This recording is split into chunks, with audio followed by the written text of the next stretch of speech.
Game? Let's go. Tara, samahan nyo kami gumawa ng artwork ni Kuya Zilchan. Tayo ng... Umaga pa lang pala inaantay na ako magising ni Kuya Adrian para tulungan siya sa kanyang artwork. Hanapin natin, malaking dahon. Anong gagawin natin? Bulaklak? Opo. Ayaw mo na ibon? Ano po? Sige, let's go. Ang artwork nga pala na gagawin namin ay lip artwork kung tawagin. Kaya naghahanap kami ng dahon. Flat, para madali kulayan. Ito po, buo po, pero hindi po flat. Ito. Ay, dapat yung tuyo para may texture. Yung dapat pag hinipo mong ganun, may texture siya. Ito po, may texture po ata. Ganito, butas-butas yan. Tingnan mo, pag kinulayan mo yan, pag nilapat mo, point, dapat flat siya. So, mamaya, yung mga pulot mo. Uy, shell! Daddy, may shell! Shell. Shell? Asan? Ayun po, magpagas ka po dyan. Asan ang pet? Ganyan kalaki na. Opo, di ko pa alam. Tapos, Di ko pa. kakat na lang natin na maliit na dahon. Opo. Yung malalaki na lang, tapos gupitin na lang natin siyang parang maliliit. Kaya nga po, yun po yung ginawa sa video. Ganun, ayaw, sige.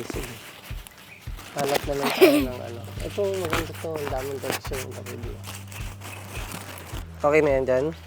Opo, di ko po alam. Kung kasha po. Ito lang kailangan natin. Ano po? Di ba, yellow, green. Yun lang naman yung tulip eh. Kaya nga sabi ko sa'yo, kung bird na lang para maraming kulay. Ay, ako Ano? po, mas nahirap. Mas mahirap. Sapat na siguro yung mga nakuha namin dahon. Kaya umuwi na kami ng bahay. At namili na din kami ng gagamitin namin kulay. Yellow lang yan tsaka green. Yung tulip po.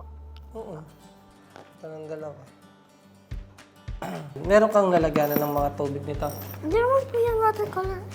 Ano yan? Hindi na nilalagyan ng watercolor yet? Opo. Ay, di na po nilalagyan ng tubig.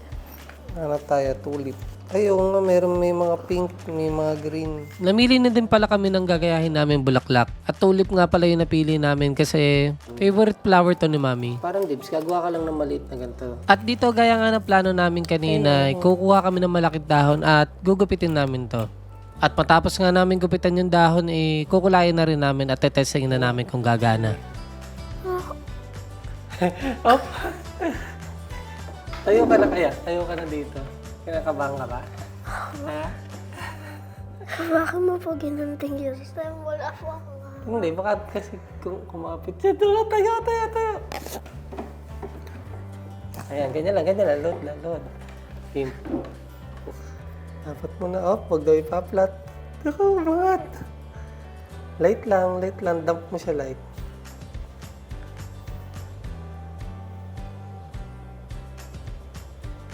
Angat mo nga.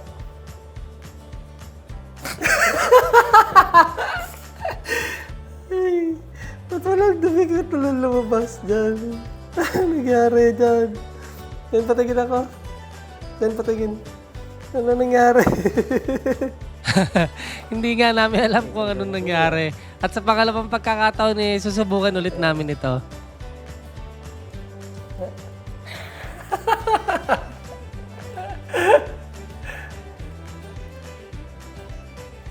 Tingin. Wala. Ano talaga dyan? Yung kabilang nga po na. At dito ay hindi pa rin sinukuha ni Kuya Adrian. Kaso wala talaga. Tapon na natin to. Tapon na to, guys. Daddy, try mo nga po green. Green gamitin natin. Opo. Tara, hanap tayo ng green. Bayabasa lang gamitin natin para maliit kasi sa tulip. Bayabasa lang gamitin natin. Ano po yung bayabas? Ito, bayabas. Ito na lang pala sa lapag. Yan lang gamitin natin. At dito susubukan naman namin yung plano ni Kuya Adrian na green leaves ang gamitin instead na dried leaves. Sakso. Magsisimula na ulit siya mag-paint at susubukan namin kung gagana. Moment of truth. Okay, testing. Ano? Ay, tama lang, baby. Ilalapat mo na siguro siya. At kung medyo kumapit yung tinta, nabuhayan kami at nagkaroon kami ng pag-asa. Pwede daw po. Yellow sa yellow yung half dito sa ibabaw. Hindi, yellow dito. Tapos dito red. Ano pagkada daw po? Dito po yung yellow, tapos dito po yung red. Magkabilang ganon? Opo. At eto nga, nag-request pa siya ng magkaibang kulay daw. Tara nga, subukan natin. Tayo ka muna ulit dito. Pag ganyan na paglagay dyan igaganyan mo doon Tapos pag ganyan na, okay? Go. Hawakan mo muna dito. Dito. Ayan. Tapos ito. Kunin mo ito yung isang kamay mo. Ayan. I-point mo doon. Hawakan mo dito.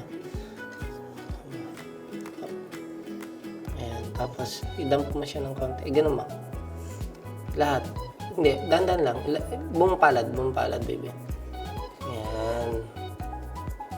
Yup. The moment of truth, mo dyan.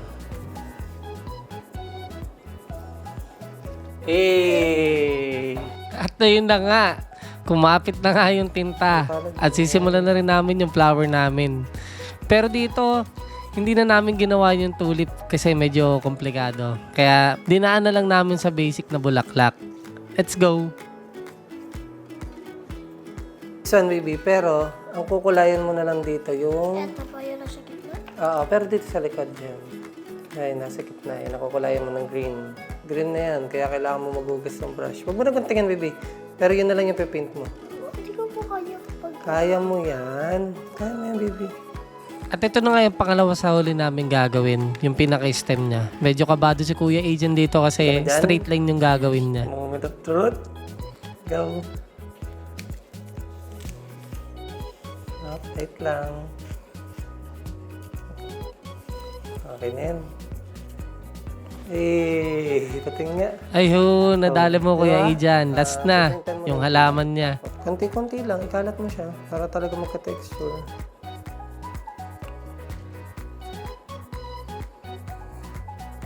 Ayun, no? Kabila. Hindi na pinint ulit, tinamad na. Okay. Nice. Goods na yan. Nice Ayun, one. tapos na rin kami sa wakas. Good job Kuya Agent. Ganda. Very artistic. At syempre pagkatapos natin siyang tulungan sa kanyang assignment, kailangan din natin siyang turuan kung paano maglinis ng pinagawaan niya. So paano? Salamat sa pagsama sa paggawa ng assignment. Bye-bye, si Pam.